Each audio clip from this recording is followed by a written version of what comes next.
I have a great and unique idea, which is turning your wooden or plastic seat into a wood or plastic seat so your fragile buttocks can rest in peace.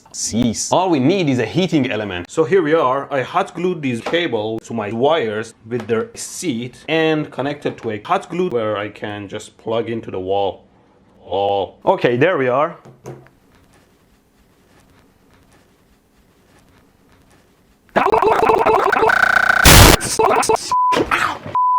Where the f is it?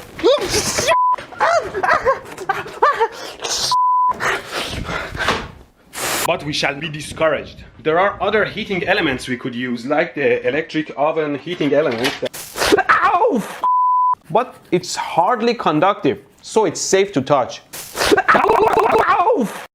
It's safe to touch. Of course, getting shocked is the only concern. Obviously, this thing is a hot heating element and can get very hot even if I run it on 100 volt AC. I went and bought some other baby elements. This one is pretty small. Maybe you can use it electric charcoal starter, or as intended to heat a baby. Don't use it on charcoal, you idiots. But this one is pretty nice and fits my baby well and is made for 240,000 volt 3 watts, which is very similar to my oven baby. I will be running it on 120 volt AC, which means 4 times less power, or 757 watts.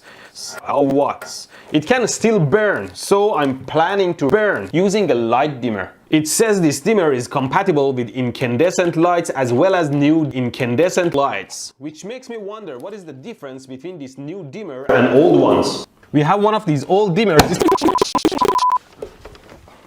We have this old dimmer which I'll try to probe using my 4-channel awesome new Keysight scope. And so, if I short these two the light turns on.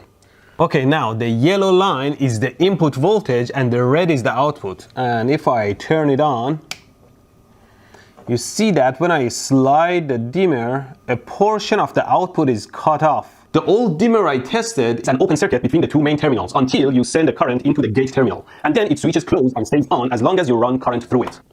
Too many words? Basically, it is made of a solid state or silicon switch, like a transistor, that is a type of SCR or thyristor. And in this case, it's a triac, which is a bidirectional triac. Okay, let's see what the new dimmer does differently. What the hell? Ow! Kick live circuits because they can kick back. Kick back. Anyway. We are getting distracted. Let me hook up the dimmer to my heater, and I'll measure the voltage and temperature of the dimmer heater. Ooh, the dimmer box says it can't handle more than 6 watts, but we might be running 5700 watts max. Oh well, I have a solution for that. There, now all you need is to shove this thing in a for comfort and sit on it. I normally have a plan. When the temperature reaches the threshold that I set with my thermal switch, there, now we just plug it in.